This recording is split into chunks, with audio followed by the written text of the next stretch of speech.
रामकृष्ण हरी. कटेवरी हात विटेवरी उभा तोच जगाचा पोशिंदा. आणि याच पंढरीत याच भाविकांसाठी सागर डेव्हलपर्स घेऊन आले आहेत भव्य ओपन प्लॉट प्रकल्प, ते सुद्धा दर्शन रांगेच्या अगदी जवळ. इथे पाठीमागे आहे दर्शन बारी. नगरपालिका हद्दीतील नियोजित आराखड्यातील 50 फूट डीपी रोड.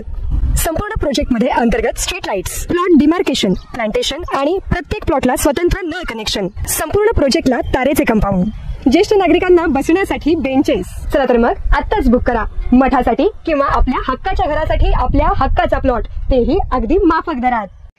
ताज्या घडामोडी पाहण्यासाठी आमच्या YouTube चॅनलवरील PVR म्हणजेच पंढरी वार्ता या न्यूजला सबस्क्राइब करा आणि शेजारील बेल आयकॉनवर क्लिक करा. पंढरपूरला पालख्या येतात. आषाढी वारीच्या वेळेस 65 एकरामध्ये पालख्या थांबतात. त्या पालख्याच्या शेजारी रेल्वेची जागा आहे आणि तिथून रेल्वेचा ट्रॅक नाही. ती जागा जर आमच्या वारकऱ्यांसाठी मिळाली तर पालख्यांची अधिकीची सोय होईल. ते जागा आणण्याची गरज आहे. पंढरपूर नगरपंचायतीमध्ये त्या ठिकाणी एक खूप मोठा विषय आहे. तो असा विषय आहे की साहेब, त्या नगरपालिकेने गट नंबर 17 मध्ये एक आमच्या भागातली पंतप्रधान आवास योजना त्या ठिकाणी सुरू आहे आणि त्याला आर्थिकदृष्ट्या दुर्बल असणाऱ्या तर ती 36 कोटी रुपये 37 कोटी 86 लाख रुपयाची योजना, त्याला 11 कोटी 26 लाख रुपये मिळाले. 992 घरं त्या ठिकाणी होती. तर 988 लोकांनी, 892 घरं होती, 988 लोकांनी त्या ठिकाणी अर्ज केले आणि बुकिंग अमाऊंट भरल्या. 2018 रोजी हे काम चालू झालं आणि 2021 पासून ते बंद आहे. त्यामुळं या लोकांना घरं मिळत नाहीत. त्या लोकांनी व्याजाने पैसे काढून त्या ठिकाणी भरलेत आणि त्यांना घरं नाहीत. त्यामुळं ते काम त्या ठिकाणी देण्यात आलंय PS एंटरप्राइजेस अहमदाबाद. म्हणजे महाराष्ट्रात एकही त्या ठिकाणी कॉन्ट्रॅक्टर मिळाला नाही. गुजरातवरनं कॉन्ट्रॅक्टर आलाय आणि त्यानं काम 2021 पासून बंद ठेवलंय. त्या कामाला त्या ठिकाणी 6 कोटी निधी देऊन देखील आणि त्याबाबत सीओना वगैरे आम्ही सातत्यानं फॉलोअप करतोय. परंतु तो कॉन्ट्रॅक्टर मध्ये आणि मागच्या काही लोकांमध्ये त्या ठिकाणी वाद आहेत. पंढरपूरमध्ये आमच्या नाट्यगृह त्या ठिकाणी काम सुरू आहे, त्यासाठी निधी उपलब्ध झालाय. परंतु गेले 5-6 वर्षापासून ते नाट्यगृह निधी उपलब्ध होऊन फायनल त्या ठिकाणी होऊन देखील त्या ठिकाणी सुरू झालेलं नाही. त्याच्यात देखील मोठा भ्रष्टाचार झालाय असं आमचं त्या ठिकाणी चर्चा आहे. तर त्याची चौकशी करावी.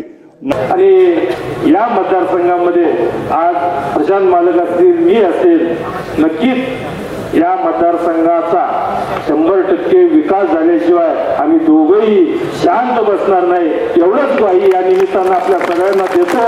आणि पंढरपूर शहरात ज्या समस्या प्रश्न कायम चर्चेत राहिले त्यासाठी आमदार अभिजित पाटील हे विधानसभेत प्रश्न उपस्थित करू लागलेत. पंढरपूर शहरातील जागांच्या किमती या येथील सामान्य कष्टकरी लोकांच्या आवाक्याबाहेर गेल्यात.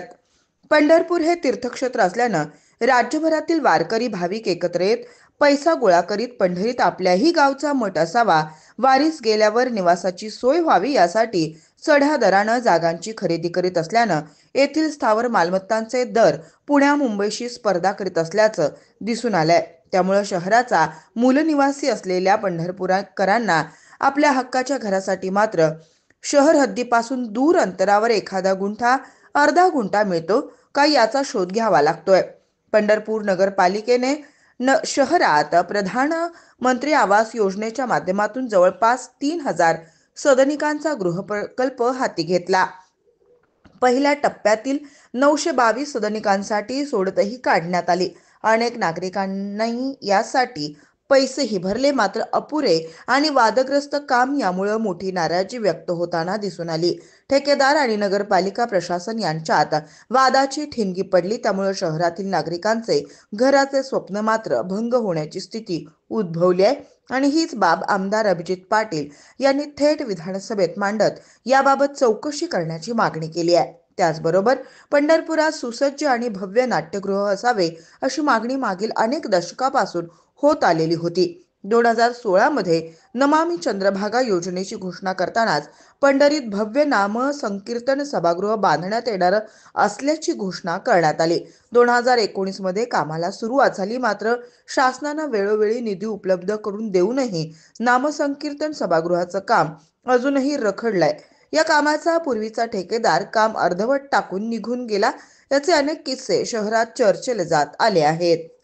तर सामान्य पंढरपूरकर हे सभागृह वापरात केव्हा येणार याची आस लावून बसलेत आणि अभिजित पाटील यांनी या गंभीर प्रकाराकडेही शासनाचं लक्ष वेधत चौकशीची मागणी केली आहे. एकूणच आमदार अभिजित पाटील यांनी पंढरपूरच्या महत्त्वपूर्ण प्रश्न समस्या थेट विधानसभेत आक्रमकपणे मांडण्यास सुरुवात केल्यानं शहरातील नागरिकांमध्ये मात्र समाधान व्यक्त होताना दिसून येते.